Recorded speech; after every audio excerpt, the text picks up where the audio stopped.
Hello, everyone. Welcome to the Luckiest Peach podcast. I am your host, Rachel the Lucky Peach. Hello, welcome back to another Spooky Month episode where we're going to be talking about everything spooky this month.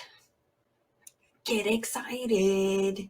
So, that being said, of course, our Cult of the Month choice is a spooky movie. Well, not really spooky, but it's a spooky movie. A spooky movie, if you will. Thank you for joining me in the most wonderful time of the year. If you are new here, Cult of the Month is the second week of each month where I review a cult classic film. Woo, woo, woo, woo, woo. I just had, I'm in the middle of drinking an energy drink, so I apologize if I burp. But I'm not going to bother to edit them out because y'all know by now that this is a very minimally edited podcast. What you see is what you get. All my glory and insanity. Anyways, yeah, thank you for being here. Yeah, that being said, the cliche, pretty much like standard choice would be like Rocky Horror Picture Show or like Suspiria, something like that. But although Rocky Horror Picture Show is one of my favorite movies, if you're watching on Patreon at patreon.com/Lucky Peach, you can see I have a poster of it on camera. It's on camera. For once, I'm pointing at something that actually is on camera. Yeah, that would be pretty much the standard choice. But, a lot of people, it's a cult classic. I'm definitely a fan of it. I'm definitely part of the Rocky Horror cult. But, do you need to listen to another gay talking about this movie? Do you need that?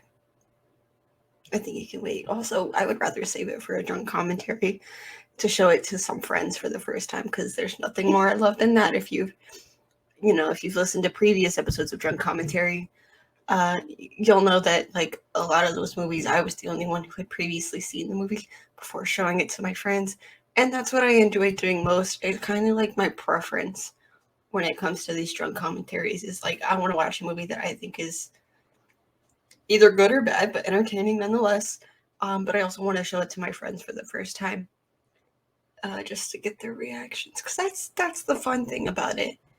Maybe down the line, we can get, audience suggestions for maybe movies that I haven't seen. But for now, that's what we're doing. But enough about that, because this is not drunk commentary. This is Cult of the Month. And we are reviewing The Witches of Eastwick from 1987. Right, 1987. Did I get the year right? Yes. It is directed by George Miller, of Mad Max fame. So, you're getting into something good if it's directed by George Miller. Yeah, I enjoyed this. It's not what I was expecting, I'm gonna say, but like I don't mean that in a bad way. Like it's definitely different. So, getting into it though, it is considered a dark fantasy comedy film.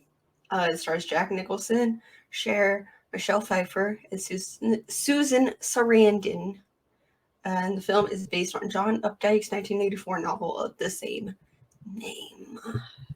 So, yeah, there's that. The music is also by John Williams. So, like, there's that. The runtime is like just under 2 hours. It is 118 minutes. And the plot, hold on to your seats, it's going to take a while. The plot is Alexandra Medford, Cher, Jane Spofford, Susan Sarandon, and Suki Ridgemont, Michelle Pfeiffer, are three dissatisfied women living in the picturesque town of Eastwick, Rhode Island. Sculptor Alex is a single mother of one daughter. Newly divorced music teacher Jane is unable to have children, and Suki has 6 daughters and works as a columnist for the Eastwick Word, the local newspaper. The three friends have all lost their husbands. Alex has died, Jane's divorced her, and Suki's abandoned her. Unaware of being witches, the women unwittingly form a coven, getting together weekly to discuss ideal men. A mysterious man, Jack Nicholson, arrives in town and scandalously buys the town's landmark property, the Lennox Mansion. The enigmatic stranger's arrival fascinates the townsfolk, all except for Felicia Alden, Veronica Cartwright, and devoutly religious wife of newspaper editor Clyde Alden, Richard Jenkins, Suki's boss. Felicia senses that this man is ill-intentioned. One night at one of Jane's music recitals, the strange man appears and makes a spectacle of himself, which leads to more gossip. After the recital, Jane receives a bouquet of flowers with the initial D written on it. This sparks Suki's memory, finally revealing the man's name as Daryl Van Horn. However, as chaos over the name spreads through the crowd, Suki's bead necklace inexplicably breaks and falls to the floor, causing Felicia to trip down a large staircase and break her leg. The following day, Daryl sets out to seduce Alex. As he converses with her, he says insensitive, disgusting, and rude things whenever he speaks. Appalled, she tells him off, refuses his amorous advances, and begins to walk out. Before she opens the door, he speaks to her, manipulating her emotions until she eventually agrees. The next morning, Daryl visits the shy and insecure Jane. As the two sit down and politely converse, Jane explains that the Lennox Mansion was built on a site where alleged witches were executed. Later that night, Daryl encourages Jane to play her cello with wild abandon, never before achieved, playing increasingly fast while accompanied by Daryl on the piano, until finally the strings emit smoke. The cello catches fire, and Jane passionately flings herself upon Daryl. The following week, Daryl invites all three women to his mansion, now seeking Suki. Later, as envy and rivalry emerge among the women, they inadvertently levitate a tennis ball. Finally, aware of their magical abilities, the women agree to share Daryl. As the women spend more time at Daryl's mansion, Felicia spreads rumors about their indecency, turning the trio into social outcasts. As the witches begin to question their loyalty to Daryl, he causes them to unknowingly cast a spell against Felicia. Later that night, while ranting to her husband about Daryl being the devil, Felicia begins to vomit cherry pits. Horrified by her uncontrollable behavior, Clyde kills her with the fire poker. After Felicia's death, the trio, fearing their powers, agree to avoid each other and Daryl until the situation has stabilized. Upset at being abandoned, Daryl uses his own powers to awaken their worst fears. Alex awakens to a bed full of snakes, Jane's body begins rapidly aging, and Suki experiences sudden, agonizing pain. Realizing they can only remove Daryl by using witchcraft against him, they reunite with him, pretending to have made amends. The next morning, Daryl sets out to buy bagels and ice cream as the trio requested. While he is out of the mansion, Alex uses candle wax and Daryl's hair to create a voodoo doll in his image, and the three women begin to harm the doll. Hoping that Daryl will consequently depart. As the spell takes effect, Daryl, still in town, is buffeted by a sudden wind and begins to feel excruciating pain. He runs inside a church to hide from the wind and finds it full of people praying. Realizing the source of his troubles, he begins ranting about the women, cursing them as a group before vomiting cherry pits as Felicia did. An enraged Daryl then races home to punish the witches for their betrayal. Initially unsure if their plot to banish Daryl has affected him, they attempt to hide their spell and behave normally, only to be shocked when he enters the mansion disheveled, incoherent, and bent on revenge. An attempt by the witches to retrieve the voodoo doll results in it being smashed into 3 segments. This causes Daryl to transform to a large monstrous form that attempts to shake the mansion apart and starts a fire. The witches then toss the voodoo doll into the fire, causing Daryl to change again into a shriveled homunculus that then vanishes. 18 months later, the women are living together in Daryl's mansion, each with a new baby son. The boys are playing together when Daryl appears on a wall filled with video screens, inviting them to give Daddy a kiss. Before they can do so, the ladies appear and switch off the televisions. There it is. There it is. It was definitely not what I was expecting. That is not. When I went into it, I didn't think it was gonna be like they didn't know they were witches, and they realized it later on in the movie. Like they unknowingly do that shit. I thought it was gonna be like on purpose. Which also made me realize The Craft wishes it could be this movie. I watched The Craft sometime after I watched this, and I was not that much of a fan of it. Like, it gave off vibes. I mean, I know I'm not reviewing The Craft on this episode, but I'm gonna tell you what I think anyways. It gave off vibes of like those arrogant like baby witches on TikTok, especially like the ones from last year who like were like, I hexed the moon. Aha. Okay, like get over yourself. Or like the baby witches who like think that they're like the only like person interacting with deities. Like, get over yourself. Get over yourself. An example of that is like, so like deities, they're busy. They're fucking busy. They have a lot of people that they are patrons of. So obviously they're not going to be available to communicate with you at all times. Sometimes they're not going to be there because they're talking to somebody else or they got other shit to do. But like there will be people on TikTok who are like, I think there's beef and like a war brewing in Olympus. I think Olympus is about to fall because I haven't talked to Hades, and well, Hades doesn't go up there. They're like, I haven't talked to Zeus in weeks. He hasn't been here. He hasn't communicated with me. I think there's something wrong. I'm like, no, he's just fucking busy because he's the fucking king of the gods, and he has other people to talk to. Like, check yourself. Check yourself. You think you're like the peak of importance to Zeus, the daddy god? Hell no. But anyways, that's what I thought of The Craft. But that's not what we're here for. But yeah, that being said, The Craft wishes it could be the Witches of Eastwick, which obviously there's differences. Like in The Craft, they kind of already knew they were witches, and for whatever reason, they needed 4 to form a coven to each represent one of the elements, which makes sense, but like that's not entirely true. Yeah, but I liked this a lot. That being said, especially compared to that. Yeah, I am a fan of this cast. I mean, Jack Nicholson and Susan Sarandon have been pretty weird in recent years, but that being said, I do like this cast. I absolutely adore Michelle Pfeiffer, and like 1987, this is her like really early on in her career. When did Scarface come out?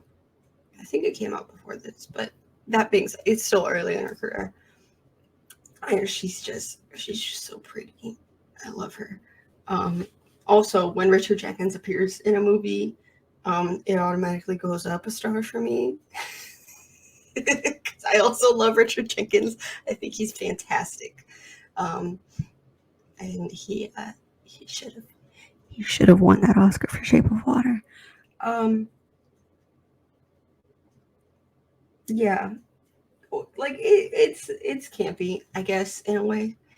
But as our most witchy cult classic movies from this time period, because this is the same decade that gave us, American Werewolf in London and like Heathers.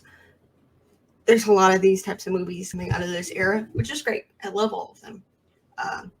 Well, I mean, I had mixed feelings about American Werewolf in London. And we all know I don't like John Landis. But but there's a lot of these like campy, culty movies coming out in this era. So it fits the vibe. So yeah, there's did I mention the storm? There is the storm that like happens the day before Jack Nicholson arrives, like this really fucking catastrophic, like nor'easter, hurricane vibe storm. And when they walk out the next morning, everything, and like I know magic is involved in this scene, but how the fuck did Eastwick not flood? Like I don't know what the drainage situation in New England is like. I really don't. I obviously live in a region of the country that is supposed to be like riverlands and swamps. And so, therefore, because the swamps and riverlands were torn up, it floods a lot. Um, but, like, how did a storm that catastrophic hit Eastwick and it didn't flood, regardless of the magic involved? How? Make it make sense. Anyways, um, yeah, that doesn't add up to me. Something that does add up though is Cher absolutely would be a witch. I don't know if she is IRL. I'm not gonna assume her religion or her practice. But like like Cher in this movie just feels like the most perfect casting. Like Susan and Michelle is like they fit the vibe of like, oh, we're witches and we don't know it, because they have that soft, cute girl energy. And Cher's just like, she absolutely is like the tie-in of like, oh yeah, they're definitely witches. She's Cher has witch energy, and I love it. I think it's great casting. Um, yeah, yeah. I'm reading back my notes. I recently started taking notes during these movies, and I realized like I need to change my method of taking notes because then when I come back to them, I don't know what the fuck I meant. I think it's Jack Nicholson wears some like really high waisted pants in a scene. That's really great. Yeah, I watched this movie like a month ago. I'm not gonna lie. Uh, I probably should not do that. I should probably watch the movies and then immediately record. And I should also take better notes so that when I come back to them, I'm not confused. I'm glad I'm taking notes because I usually forget my thoughts immediately after watching a movie. Um, yeah, yeah.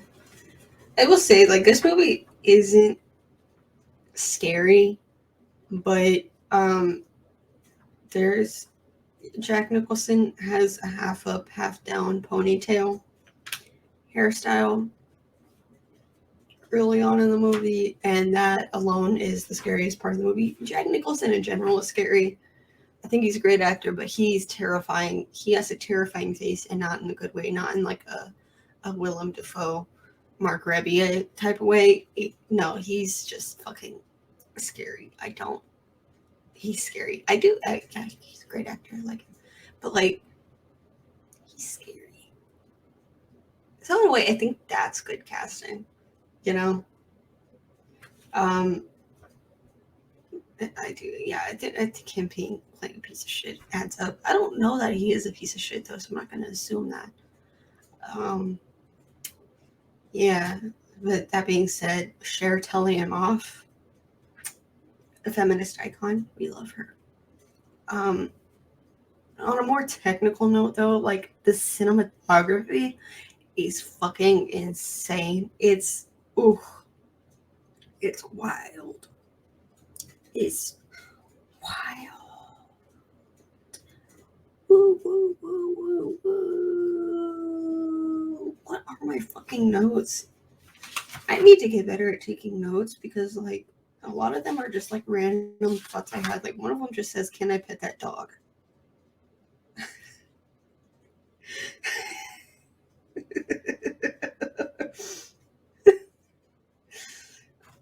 And I have another note that says, "Go away, Tay." That's during one of the like scenes near the end, like near the climax. Uh, Yeah. Yeah. One thing I didn't really like about this movie is like, as a witch, I don't like when movies misrepresent the trials, because it's like these are people who are persecuted mostly for no fucking reason at all, because a lot of them weren't witches at all. It was just neighbors being like, hey, I don't like you, I'm gonna turn you in and say you're a witch, and then you end up getting killed, which is fucked up. So yeah, it was a lot of neighbors. It was a lot of gossip and drama mostly. I mean, obviously there were some witches, real actual witches who were killed. But yeah, because of that, I don't like when the history of the trials is like the real history of it is like kind of erased for the plot of a movie. And I know like that's the least of concerns in terms of erasure, but it's still something like to get history wrong, you can have entire generations that view it wrongly. Like you have thousands of people that believe due to movies and you know, like wrong assumptions that people were burned uh, during the trials, and not a single person was burned. They didn't burn anybody at the stake. They hanged them. So like that's like there's a lot of misconceptions that I don't know where they came from, because like I don't know. Like I know when I was in high school we read the Crucible, but they were hanged in the Crucible. You know, I know a lot of people like what the fuck, Practical Magic. The opening scene with the trial, she was hanged. I mean, she didn't die. She survived it, but like, so I don't know where the misconception that witches were burned at the stake came from, but I don't like it. Yeah, and this movie feeds into that. I really don't like movies that recount the trials incorrectly.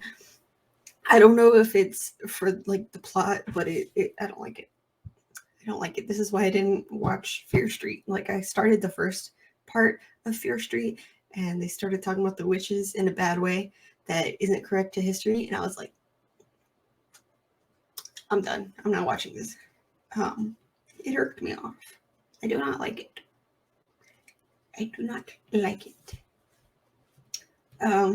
Yeah. This movie is basically, you know, perverted old rich man manipulates independent young women.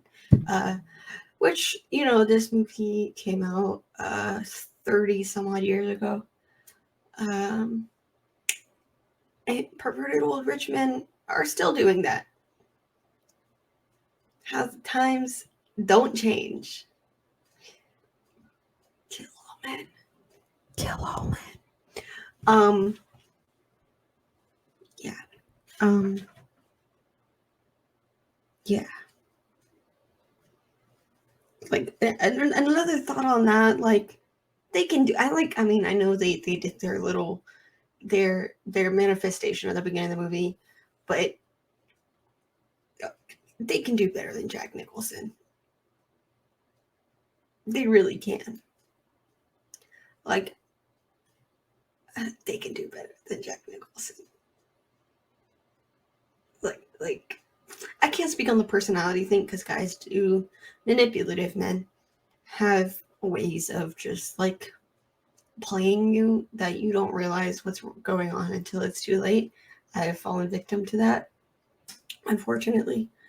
But he's not even that attractive. Like maybe in the early 70s, yeah, he was pretty attractive. But he very quickly aged like milk. Especially around the time this movie came out, he was starting to age like milk. They can do better than that. They can do so much better than that. Um, they really can. Um, and that being said, like the people in Eastwick were talking shit about them because they were hanging out with them. And they were like, oh, y'all are whores, blah, blah, blah, slut shaming.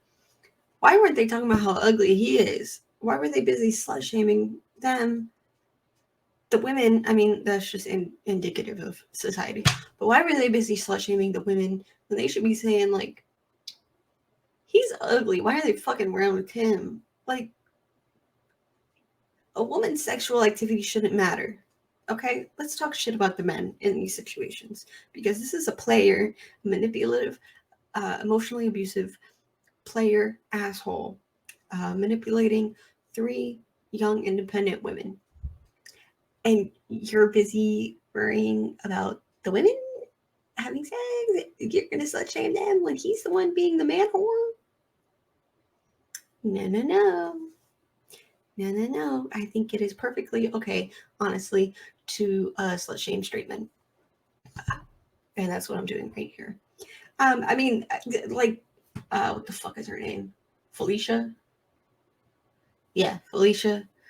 Yeah, she's religious. She's very much a symbol of what conservative religious people are like. So, like, the fact that she was doing all that makes sense. But, like, why was the whole town? Why did they care? Why did they care? Why? No. Stay out of the drama. It's not worth it. Yeah. Why do you give a shit who someone is having sex with? Especially when the person they're having sex with is the one in the wrong. Fuck you. Bye, Felicia. Fuck you. Continuing on, I do, again, going back to him being a piece of shit, this is like the occult version of 9 to 5, minus the, iconic theme song to go with the movie. But, like, this very much feels like the occult version of 9 to 5, which is funny. I was gonna mention, why was I gonna mention Death Becomes Her? That's not like 9 to 5 because it's more flipped, but like more in a way of like people being afraid of growing old. That's not 9 to 5 at all.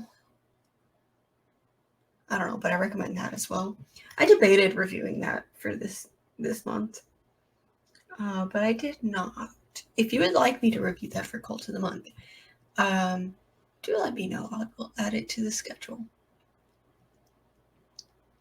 Yeah, I debated it and then I went with this. I don't know. What did I watch? I watched something that finally made me want to watch this movie. Oh, it was United States of Terra. Somebody says like the Bitches of Eastwick in like season 3 of United States of Terra, and that's why I finally watched this movie.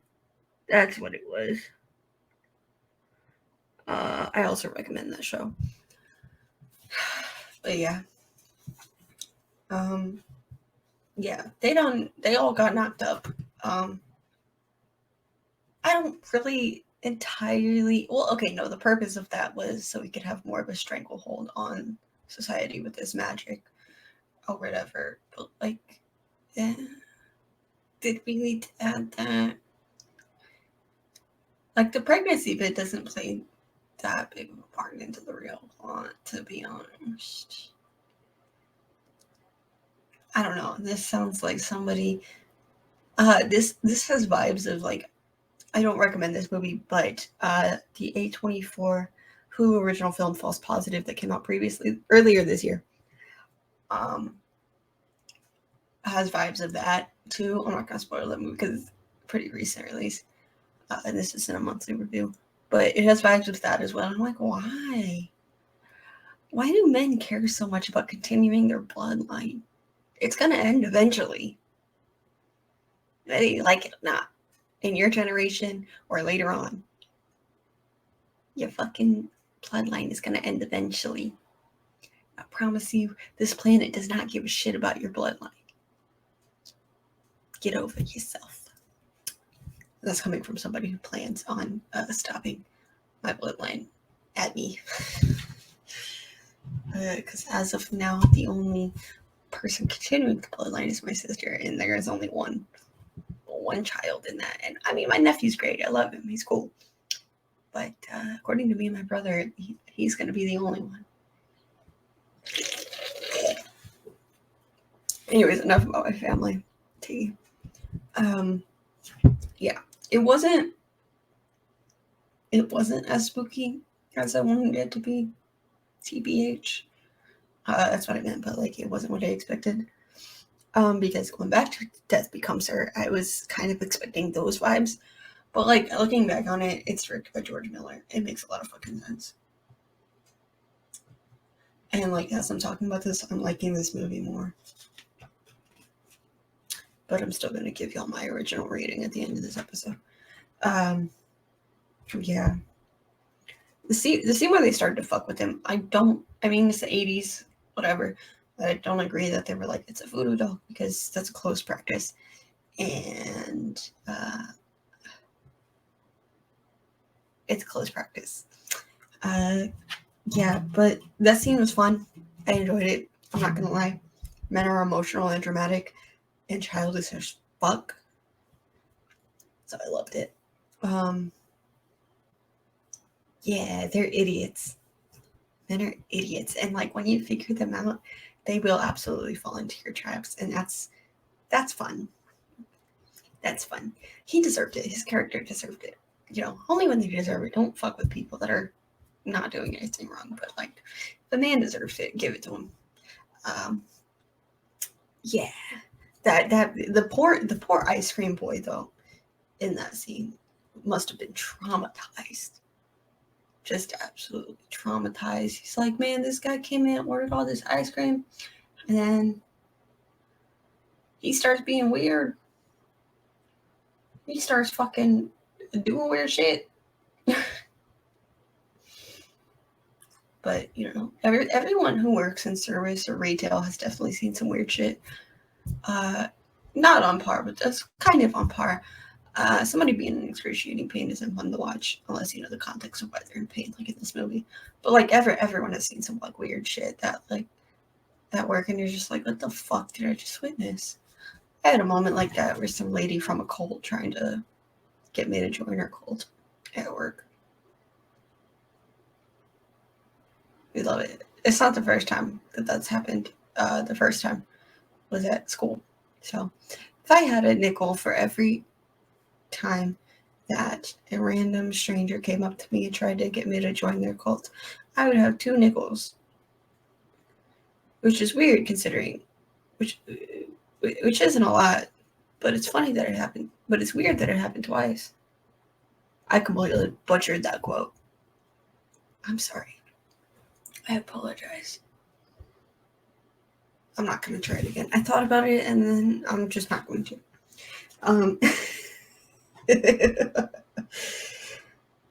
Yeah.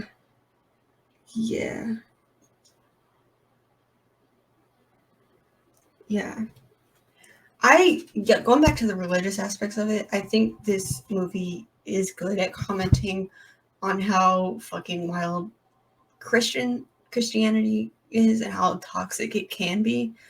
Because like one thing that like a message I got from this movie was like, when we make mistakes, it's called evil. But when God makes mistakes, it's nature. That doesn't make any sense. I personally don't believe in a Christian God, so make it make sense. How is it that I mean, I guess deities, whatever, but like there's some fucked up things that happen in this world, and I think God did it on purpose, and it was just nature for some really fucked up shit to happen. That doesn't add up to me. Because what was the reason that makes those events deserving of it? All I'm saying is, as a Hellenic pagan, my deities aren't like that. I mean, they have their personalities and they do bad shit, but they have reason.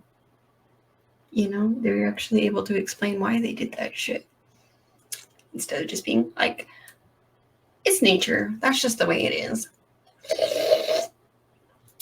Yeah. Kill all men.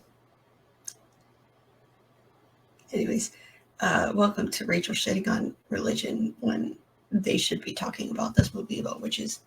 But me going off topic, is that anything new? No. You know what you're here for.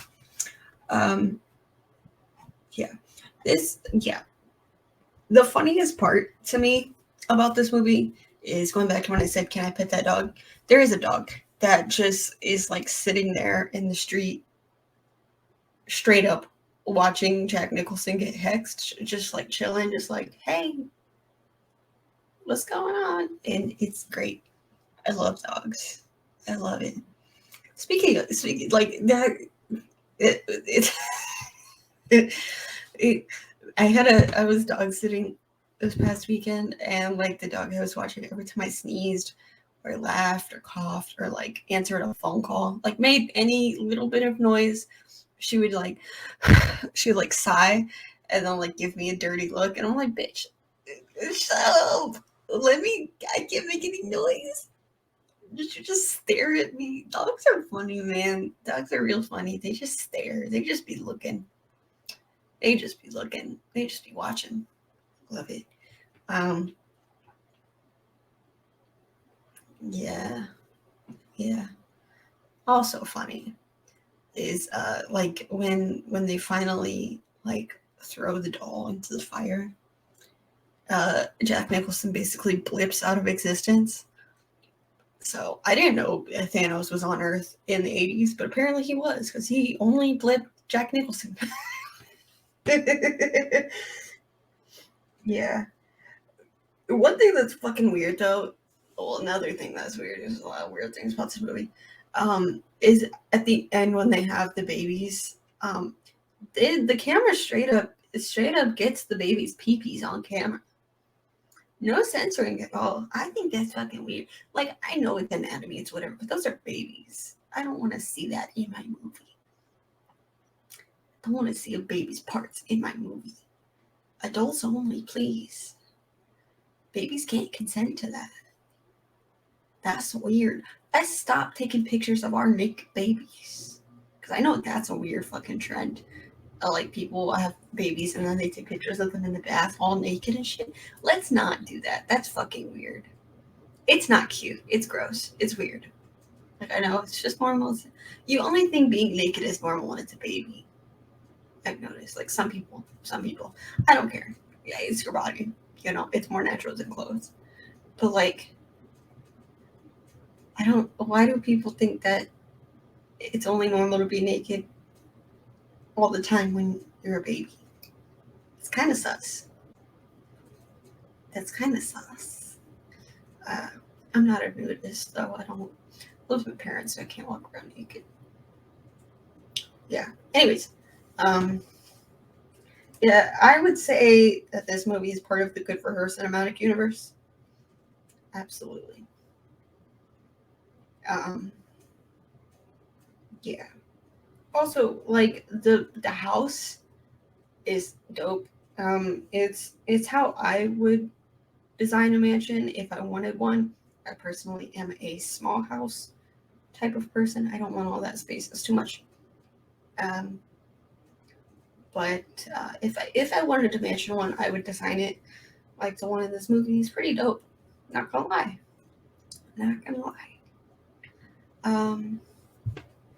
Yeah. The score is also very John Williams. I mean, it's made by John Williams, but, you know, he has a distinctive sound, is what I'm getting at. So yeah. Oh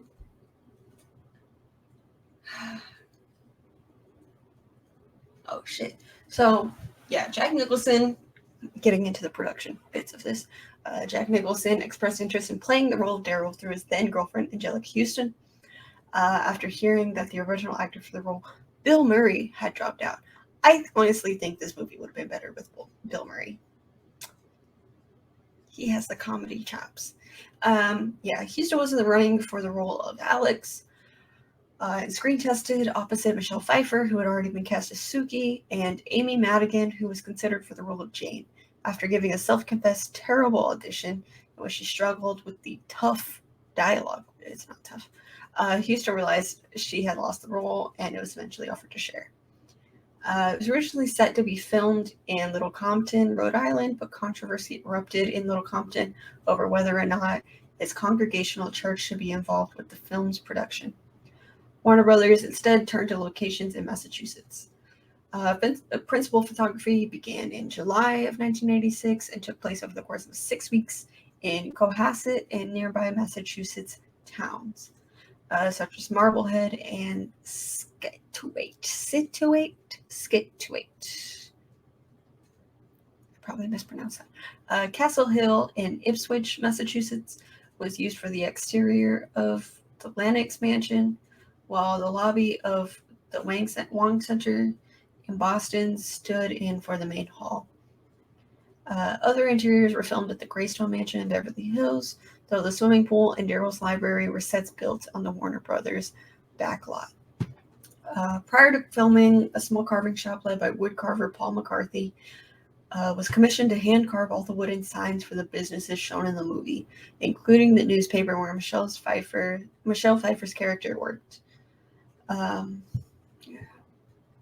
So on Rotten Tomatoes, it has a rating of 76%. The site's consensus states, a wickedly funny tale of three witches and their duel with the devil, fueled by some delicious fantasy and arc comedic performances.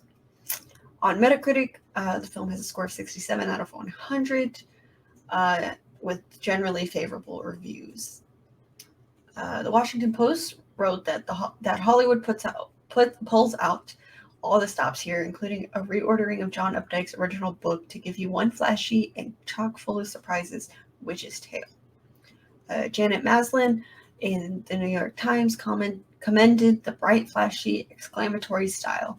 Variety described it as a very funny and irresistible setup. Some critics thought that the last part of the film spiraled into ridiculousness. The Washington Post wrote that the second half lost its magic and degenerated into bunk. According to the New York Times, beneath the surface charm, there is too much confusion, and the charm itself is gone long before the film's over. Time Out wrote that the last 20 minutes dive straight to the bottom of the proverbial barrel with a final crass orgy of special effects. I disagree with that, because, like, you're watching a movie about witches, you should be expecting wild fucking special effects. Fuck you. Let's get ready for our least favorite person, Roger Ebert's review. He gave the film 3.5 stars out of 4, acknowledging that the movie's climax is overdone, yet added that a lot of the time this movie plays like a plausible story about implausible people. Fuck you. Fuck you, Roger Ebert. I disagree. The majority of critics saw the film as a showcase for Nicholson's comic talents. The Chicago Sun-Times thought it a role he was born to fill. There is a scene where he dresses in satin pajamas and sprawls full length on a bed, twisting and stretching sinuously in full enjoyment of his sensuality. It is one of the funniest moments of physical humor he has ever committed. It actually isn't that funny. I'm sorry, it's not that funny. I just thought he was fucking weird. I stand by my case that I think Bill Murray would have been better. The New York Times wrote that although the performers were eminently watchable, none of them seem a match for Mr. Nicholson's self-proclaimed horny little devil. Variety called it a no-holds-barred performance and wrote that the spectacle of the film is really Nicholson. I disagree. The Washington Post wrote that Nicholson was undisputably the star of The Witches of Eastwick, despite formidable competition from his coven, played by Cher, Michelle Pfeiffer, and Susan Sarandon. Although even more praise was reserved for Veronica Cartwright in an eccentric scene-stealing supporting role. She was great. I really think she was great. She did fantastic in this. If you're going to watch this movie for anybody, you're going to watch it for Cher, Michelle Pfeiffer, Susan Sarandon, Veronica Cartwright, and Richard Jenkins. I disagree with all this praise for Jack Nicholson. I don't think he's that funny. Ruth Crawford wrote, this film includes many fantasy elements. By far the most fantastic of them is the depiction of a single mother of 5 who has to work for a living and still has plenty of time and energy left to engage in wild adventures of sex and magic. If being a witch gives you the ability to do that, quite a few women I know would be very happy to sign up at the nearest coven. That's facts. That's absolute facts. So the film was nominated for 2 Academy Awards. For Best Original Score, obviously John Williams, and Best Sound. Both were lost to The Last Emperor. It did win a BAFTA for Best Special Effects, and it was nominated for a Grammy for Best Original Instrumental Background Score for written for a motion picture or television. Jack Nicholson won a Saturn Award for Best Actor. And they were nominated for a bunch of other Saturn Awards. Yeah. In terms of the release, why is there no fucking information about the release? I don't know. It does follow the book. It follows the basic structure of the book, but several major elements were dropped, with the book being darker in tone, which I think would have been cool, but it's the 80s. What are you going to do? The setting of both is Rhode Island, but the novel sets the time during the late 1960s. In the novel, Daryl is more devil-like, less of an enabler, and more of a selfish, perverse predator and architect of mayhem. I think that was a good change. Also, the film omits a key episode in the book where Daryl unexpectedly marries a young innocent girl named Jenny, and the jealous 3 witches magically cause her to die of cancer. Definitely good they left that out. None of the 3 witches get pregnant at the end, and at the end, Daryl flees town with Jenny's younger brother Chris, apparently his lover.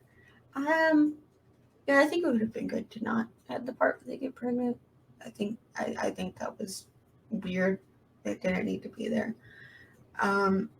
Also in the book, Alexandra's last name is Spofford, not Medford, and Jane was Jane Smart, not Jane Spofford, and Suki was Rougemont, not Ridgemont. I don't care.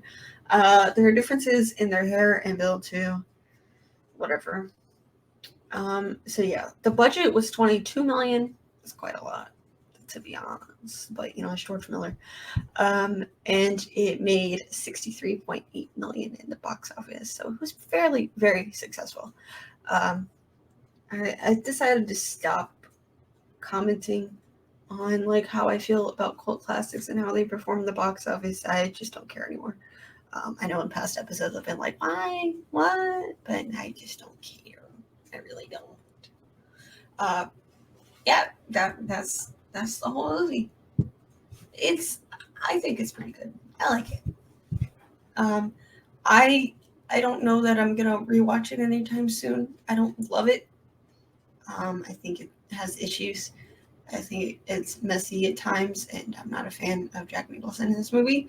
But I gave it 3.5 out of 5 on the Peach meter. But don't let me influence your opinions on this movie. Let me know what you think of it. Yeah, that's all I have for today on the Witches of Eastwick. Woo! Thank you for being here. Thank you for listening. You can find me everywhere at Lucky Peach, LBCKY Peach. Yeah, as well as if you go to any of my socials, there is a link tree where you can find my Twitter, my Instagram, my Letterboxd, my TikTok, Discord that's associated with the podcast, YouTube. What else? Patreon, patreon.com/LuckyPeach, and Twitch. I really haven't been on Twitch, but it's on there. Yeah, we will have stickers coming very soon. I will update y'all through Twitter at Lucky Peach on production of stickers. I'm currently working on designs at the moment, but they will be coming by the end of the year. So get ready. Hold on to your pants. Yeah. Yeah. And if you're listening on Patreon, obviously, at patreon.com/LuckyPeach, you get each episode a week early, as well as some other perks, including a new Patreon exclusive series, which is basically an Ingmar Bergman retrospective. I recently have acquired the box set from Criterion of Ingmar Bergman's cinema, and so every week on Patreon, only on Patreon, at patreon.com/Luckypeach, available to all the tiers, I will be going through each movie in this box set every week, starting from the beginning with Crisis. So if you're on Patreon at patreon.com/Luckypeach, I look forward to that. The first episode will be releasing at the end of this week, on October 8th. If you are listening early on patreon.com/Peach. If you are listening with the regular release of this episode, that episode of me reviewing Crisis is already out, but you can still listen to it if you go join Patreon at patreon.com/Luckypeach. Go check that out, as well as you get some other perks depending on your tier. Yeah, that being said, thank you to my patrons, Gio, Abby, Luis, Brad. Yeah, next week will be monthly review, where I will be reviewing Malignant. I'm not looking forward to it, I'm not gonna lie, but it's spooky month. I wanted to review something spooky, and also there weren't that many good movies that came out in September, so I didn't have many choices. But you can look forward to that next week. I will see you then. Have a spooky time. Thank you for listening, and stay peachy.